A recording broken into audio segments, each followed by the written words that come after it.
Jeremy, before we start, is there anything you want to say that opens up your week talking about these stories? I don't know. No, I don't have much to say about anything, Joel. We're off to a banner start. Hello, friends. We're back again. It's Fightful Overbooked, and it's time for your Saturday fun. It's time for Newsworthy. It's a very special show because Jeremy Lambert's here. Jeremy, how are you? I'm here every week. Does that mean every week this show is special? I mean, I agree with that, but is that what you're getting at here? Yeah, I'm implying that every week that we get to sit down and talk about the news, it's a special thing to do. No, I have to talk to you. That sucks. You know, it doesn't suck. Leaving a thumbs up on this video. Do that thing. And maybe a comment as well if you're hanging out with us, because if you didn't know, anything helps get us into your friends' eyes and ears here at youtube.com/FightfulOverbooked. Jeremy, we had one hell of a week of news stories. There's a big show tonight, or I guess this afternoon, really, in Saudi Arabia for WWE. So we're going to talk a little bit about what came through the news this week, and some of it is pertinent to that. Are you ready to go? Let's do this, Joel Pearl.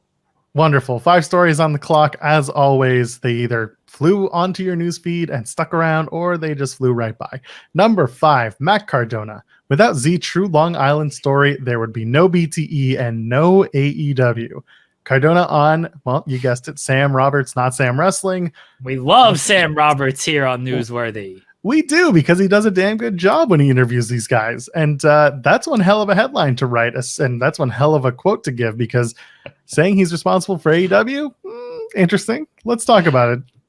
Oh, bless Matt Cardona. He knows what the fuck he's doing with this stuff. He completely trolled on this quote. Like, the fact that he was like, oh wait, hold on, let me try that again. Like, take 2 on this. We're live, pal. Like, he knew what he was gonna say. He knew that it would be a headline. He even says, like, there you go, clickbait headline. Sean Ross Sapp's gonna run with that. Of course, Cardona doesn't read the fucking bylines to know that Sean Ross Sapp doesn't write any headlines. I write them all, but he knew what he was doing with this, and I like Matt Cardona for that. Whatever, promote yourself, get yourself out there. We're gonna run some of this stuff. The guy Cardona, Jericho, these guys know what they're doing when they're giving these headline quotes here. So good on you, Matt Cardona. Appreciate the easy article content.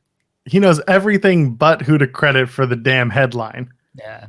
Credit Jeremy Lambert. Give him his flowers. One day, don't follow him on socials, though. No, please don't. One day, one of these wrestlers they're gonna give me a shout out in one of these interviews. They're gonna say some nonsensical headline, be like, "Run with that, Jeremy Lambert, Fightful. Let me see that blow up the Fightful Twitter account." They're gonna do it, and then that's when I'll retire. I'll say thanks for the cheese. I'm out. Peace. Whatever Conor McGregor said the first time he retired. You've got a full length, prepared statement just ready to go on socials. It's sitting in the drafts. I know it. Somebody's gonna do it. Somebody's gonna give me that shout out. They're gonna read the byline and they're gonna give me a nice little clickbait headline that I can run just for them. And I'll do it. I got no problem running these headlines. I try my best not to, as I call it headline bait. I try my best not to do actual clickbait, but I will do it. If they give me something and then they're like, hey, clickbait that, I'll be like, all right, pal, you want it, you got it. So going beyond the quote, does Matt Cardona make a good point? I mean, without the extreme part where he says, I'm responsible for AEW.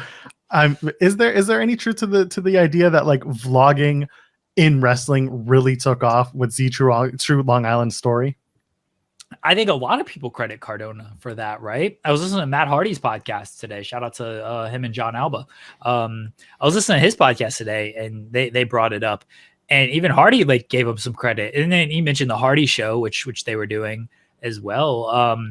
But I think a lot of people credit Cardona for that, because that was the first thing that really hit, where he was doing skits and bits and everything, and trying to get himself over. There's legitimately a bit that he does where he's hopping over a fence. That's yeah, right. He's I'm trying to get over, brother. So yeah, he was kind of the first person to do it, and it worked to an extent. He got over online, and then it translated in arenas, and then they just cut it off because that's what they do. But yeah, I do think Cardona is credited for that by a lot of fans and by a lot of wrestlers as well, as he should. Like he was the first person to really take that and really run with it. And now like everyone has a vlog, and it's not just a let's vlog and do travel. Like Being the Elite started as just like, hey, let's do a travel vlog.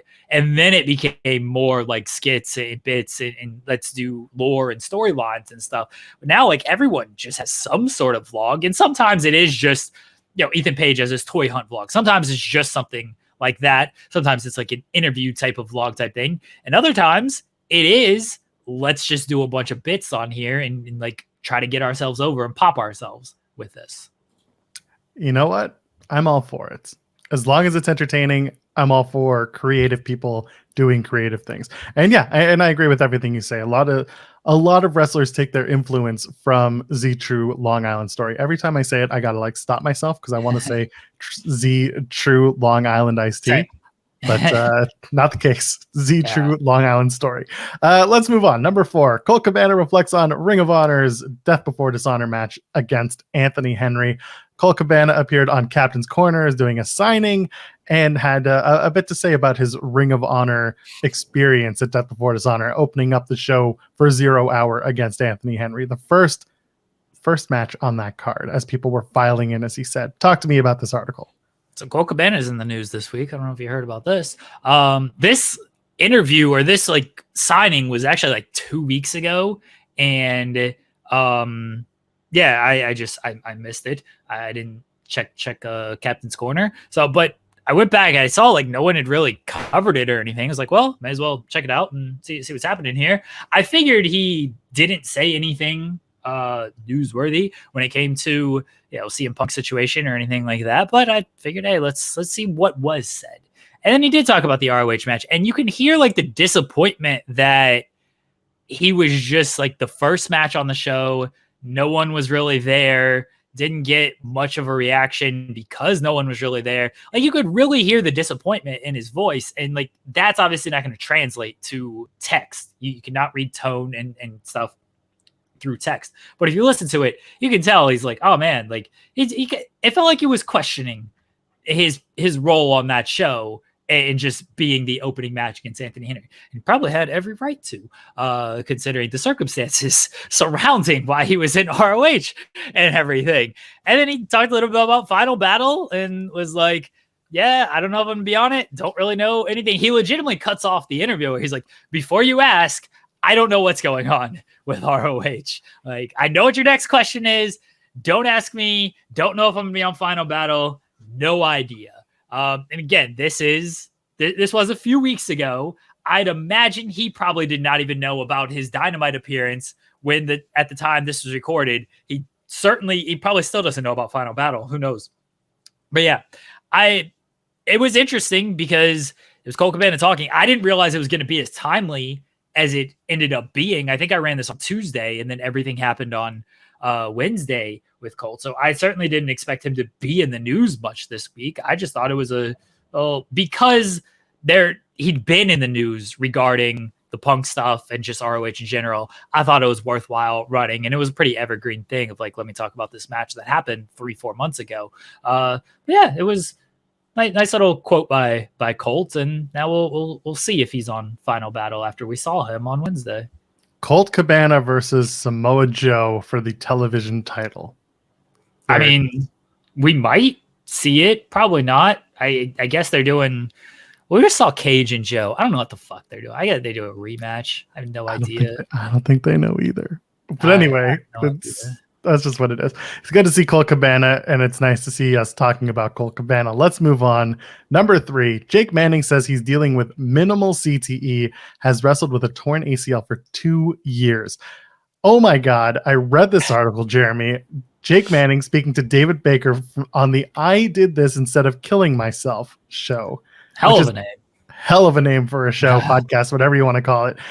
Talking about having a torn ACL, talking about not being able to take time off because it costs so much money, and then talking about CTE and his stand-up comedy career. Jake Manning on I Did This Instead of Killing Myself. Again, hell of a name. Talk to me.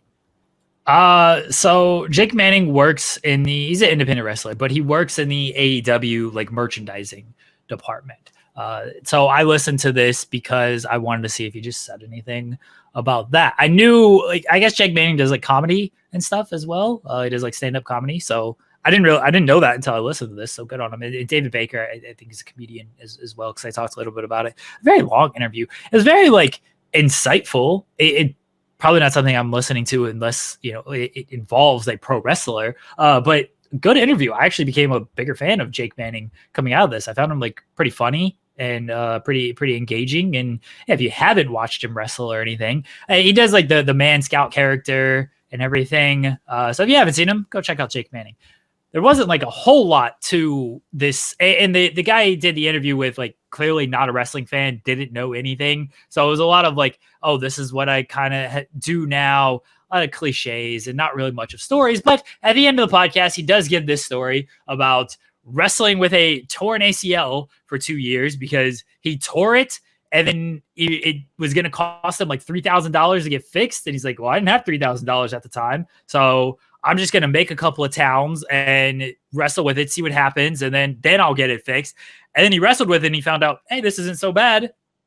I'm just going to keep wrestling with my torn ACL. So he kept it, and he's like, all right, like, it's fine. Like, I'm able to get through. He wears a brace.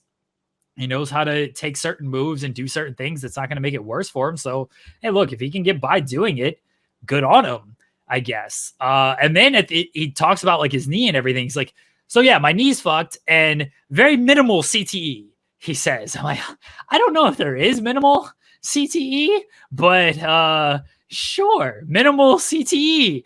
And he explains how he knew of, like, yeah, I recorded a comedy set and I record all my sets on Thursday, and then Monday, like, I did it again and like it just sucked. It was completely different. It was fucked. And I watched that back and I realized, oh, I was slurring my words and stuff. He's like, oh, I know why. It's because I did a wrestling match over the weekend where we bashed each other's brains in, and so things weren't good there. You don't hear wrestlers talk about CTE and stuff like ever, like what dealing with it. The few except like if somebody suffers a concussion, then they'll report it. We just saw Hangman Page, like they'll report kind of that. Nowinski tries to bring things to light, and Danielson talks about it because that's like a big chunk of his career, a big part of his story. Otherwise, you just don't talk about wrestlers being like, yeah, I've suffered a concussion here. My memory's fucked here. People will say, like, I've been hit in the head a lot and everything, but no one has just been like, this is what's happening to me. This is what I'm dealing with. I thought it was very honest. I know that, like, it wasn't super picked up or anything, which I understand. Jake Manning, a lot of people probably haven't heard of him. But I found this to just be a very honest discussion, and yeah, that's really it. I was really engaged by their conversation. So I did a little digging, and the reason why Manning was on the podcast, because of the comedy. This is very much a comedian heavy podcast. Yeah, I knew that part. Yeah, so I guess they found each other through the comedy sphere, and yeah, very, very interesting conversation between Baker or Backer. It's 2 Ks in his name, and Jake Manning. I also didn't know about the AEW merchandise department work for Jake Manning, but if that's a way that you can, take some time, make some money, and possibly heal up, then great, wonderful. He just wrestled. He does independent stuff, but he just wrestled on Dark not too long ago. He was in like a 6-man tag. Yeah, so there you go, and that's also a good way to get on TV and not be too hardworking on a singles circuit. So it works. But a very, very interesting interview, very interesting article here on Jake Manning on that show. Ridiculous. Shall we move on? Just insane that this man's like, yeah, I got minimal CTE. Like, okay, I thought this was going to be like, all right, putting on my news brain a little bit here. Sure. I thought this was going to be a much bigger deal. And one thing I have, and maybe it's not because it's Jake Manning and he's not super relevant in the world of wrestling. Like wrestling is already very niche. Like there's niches to niches to niches of wrestling. And if Jake Manning says something like this, it's not super important. Whereas, if Kenny Omega comes out and says this, that's picked up by everybody, right? Everybody's running. Oh, Kenny Omega has this. Jake Manning says it. It's like, oh, not that big of a deal. This is where my brain works differently than the vast majority when it comes to like consuming content and stuff. Is like, I hear this, I do the article, and I'm thinking, what's the big deal? Like, this wrestler is openly talking about it. And then like 95% of the websites are just like, yeah, we're just going to, even though we aggregate a good chunk of what Fightful does, we're not going to really worry about aggregating this one. Like, who really cares? We're not going to get clicks off of Jake Manning. And like, I get it. You ain't getting clicks off of Jake Manning. Like, we were talking off air of like the stories and stuff. Like, I was sort of proud of the different stuff that I covered this week. Nina Samuels was a big interview with Taylor Wilde. Zaya Brookside, she was on with Busted Open. And I understand that like those are probably getting like 10 clicks because they're former NXT UK people, and like NXT UK ain't a thing anymore. And even when it wasn't that big of a deal. And they certainly were not like former champions or anything. This is another lesson to potential news writers out there. Cover as much as you can. Cover the under the radar stuff that, hey, it might only get 10 clicks or whatever. This certainly helps if you're not paid by clicks or anything. If you're paid by clicks, don't cover any of this shit because you won't make any money. But cover this minor stuff that other people aren't looking at, because people aren't going to cover Jake Manning interviews. They're going to listen to Renee. They're going to listen to Jericho. They're going to listen to the big time podcasts that do the big time interviews, and they're going to cover that. But everybody does that. Find the stuff that people aren't searching for, cover that, and that's a way to stand out. See, this is why you got to watch this show full through, not just fast forward, because Jeremy will give you that intel and that info at any moment's notice, even like 15 minutes into the show. That's what we do here. Let's move on. Number 2, Fight co-founder discusses GCW joining Fight Plus, says GCW is committed to 75 shows a year. We had the announcement made through Sean Ross Sapp in his interview with Brett Lauderdale earlier this week that GCW is going to air on Fight Plus as part of their subscription service. You can find a ton of other events on Fight Plus and other promotions. And so the co-founder of Fight, Michael Weber, was talking to Josh Nason on Punch Out, had a lot to say about the GCW deal, about really just giving color to the deal itself. So talk to me about it. This is a big deal right now with Fight Plus and GCW. First, I really like Josh Nason. Never talked to him, never had like conversation. I don't even think like on Twitter or anything. I'm not even sure we follow each other, but I like his show. He had JD Drake on a couple weeks ago. Great interview with JD Drake. And then, he has Mike Weber on, a really good interview with Mike Weber. And, everybody talked to Lauderdale. Lauderdale did a couple of interviews, Sean being one of them. And what's hilarious is, GCW, like Monday night, is like, we got a big announcement on our future. And I quote tweeted that. I was like, hey, DM me the story so I can pre-write it. And people were like DMing me different stuff, like when it happened. Like, I don't know if you saw it, but here's what happened. And then like, I was like, yeah, like by the time I quote tweeted, like DM me the scoop so I could pre-write the story, I'd already pre-written the story because Sean had already interviewed Lauderdale by this point. So I actually had that one pre-written. But everyone was talking about that. Sometimes the bit works. Just putting it out there. Sometimes the bit does work. Yeah, it does. So I already had that one pre-written, but like people talked to Lauderdale. He talked to like not ESPN, Sports Illustrated and another outlet or two as well. But this is the first, as far as I see, and the only like interview with the fight side of things. And it's a pretty big deal, at least to me, like when it comes to like the independent scene. GCW is the biggest independent promotion out there.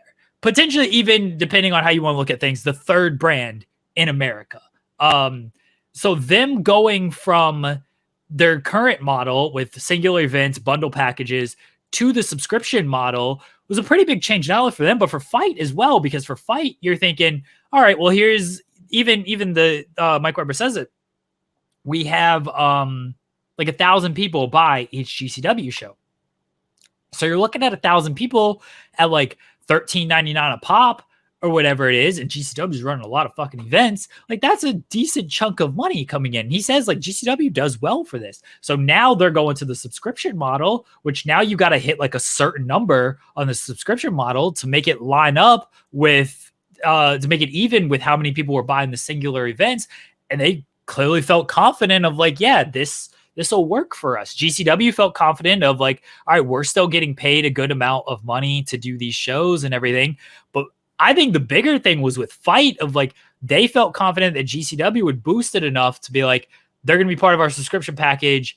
And that's going to, anything that is offset by losing the singular buys, it'll be made up for by how many people will get the subscription package. So I thought it was just good insight from him on why they decided to do the deal from like their side of things. And yeah, he says like they're committed to 75 events. They'll probably do upwards of 85. You know, GCW runs a shit ton of events. So I thought it was a good insight from Mike Weber, who, you know, Fight TV, this is a big deal for them to go with this Fight Plus subscription. This is a big get. So for people like me who sometimes look at Fight, and also for most people who know, I go to Greektown Wrestling in Toronto and I bring back some interviews and things like that. Greektown is available on Fight Plus, which is a recent addition. And when they did that, I was like, what the hell is Fight Plus? Like, I know the traditional Fight TV model, but I was starting to kind of look into Fight Plus, but I never really committed to it because I was like, okay, there's one promotion that I would watch. And to be honest, I'm always in the crowd for it. So what does it matter to me? Now seeing them add GCW, Pro Wrestling Revolver, Black Label Pro is moving over there. They're starting to get some bigger independent wrestling names and putting more investment behind the brand of Fight Plus and the service, that it definitely turns a corner, at least for my interest in watching more wrestling on Fight Plus. So I think it's a really, really, really big deal and a really big opportunity for them as well. So I first sort of learned of Fight Plus. I was looking for the House of Glory show.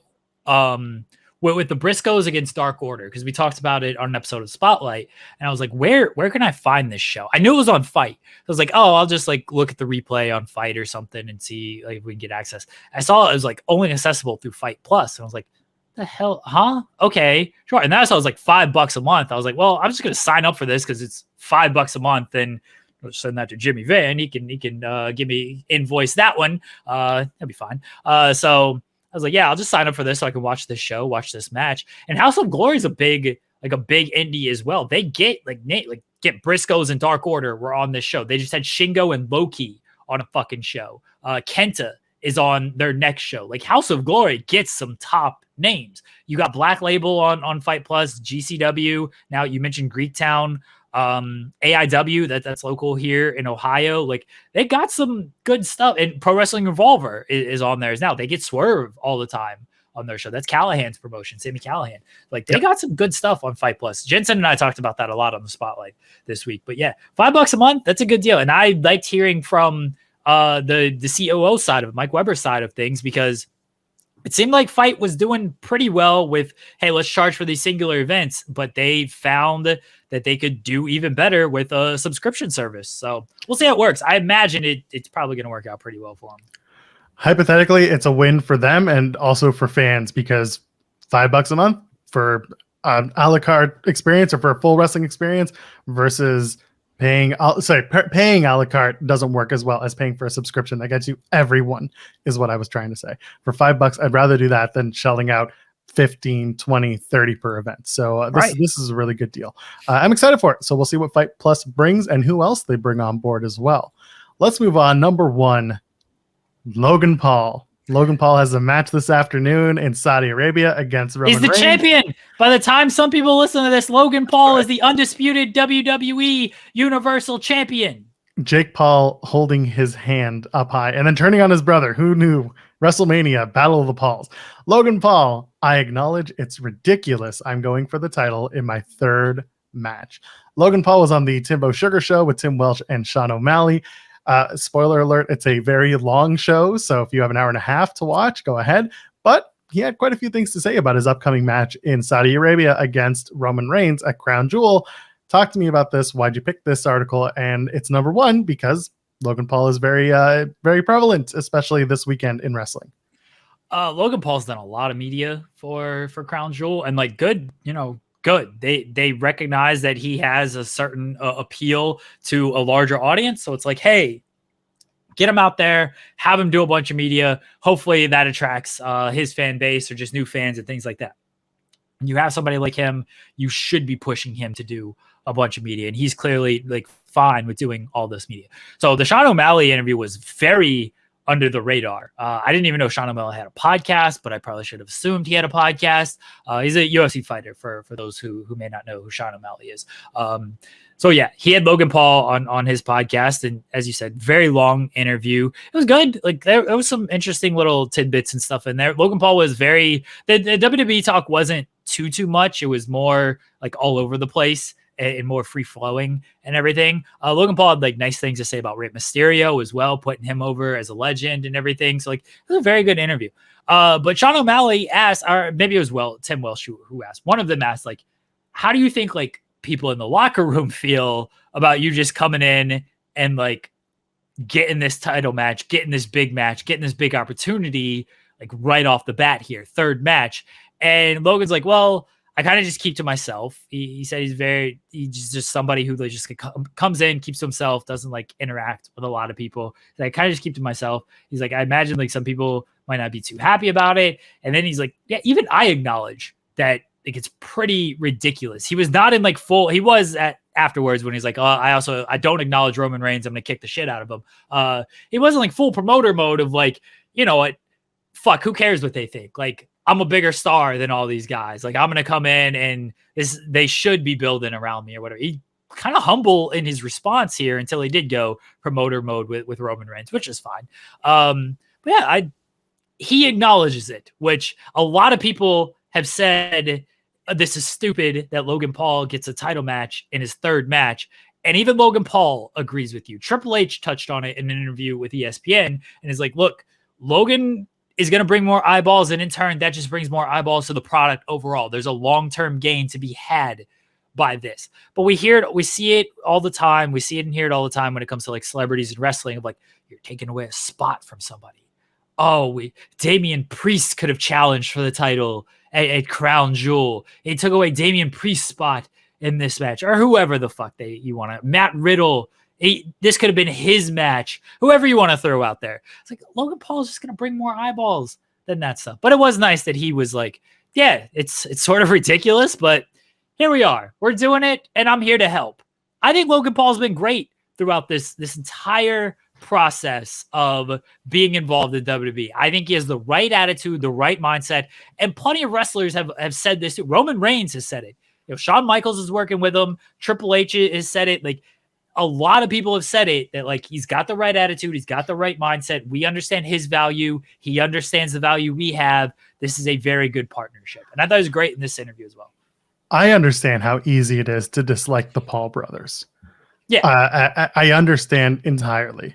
However, I will never undercut their drive and how much they put into what they do. Like they give a shit when they box, when they fight, when they wrestle, whatever it is, they seemingly put 110% into it. It's not always perfect, but like they do really well.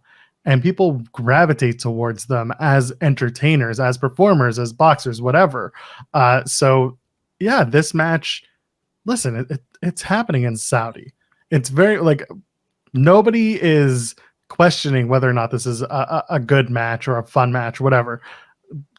Nobody should be questioning like the whole part-timer thing either, because like Triple H said, it's just more eyes and more opportunities. That's all this is. Yeah. We're just killing time till WrestleMania, Jeremy. That's all we're doing. Nah, it's a War Games. War Games is coming up at the end of the month, I think, right? That's when that is. Yeah, but let's face it. If Roman's in the cage, he ain't dropping a title then either. It's going to be the Paul brothers. Logan Paul's the champion coming out of this. It's going to be Paul versus Paul heading into War Games. Oh, I thought it was going to be the Paul brothers with Roman Reigns and the Usos against whoever else on the other side. No, the Paul brothers are suddenly going to work with Roman and the Bloodline. You just said Jake turned on Logan. Get your own booking correct, Joel. Listen, I hate these guys, okay? That's what I'm trying to say. I hate these guys. They're wastes of my television time. Yeah, I'm just going to 180 everything. That's how we're going to do it. you got to get your booking in line, Joel Pearl.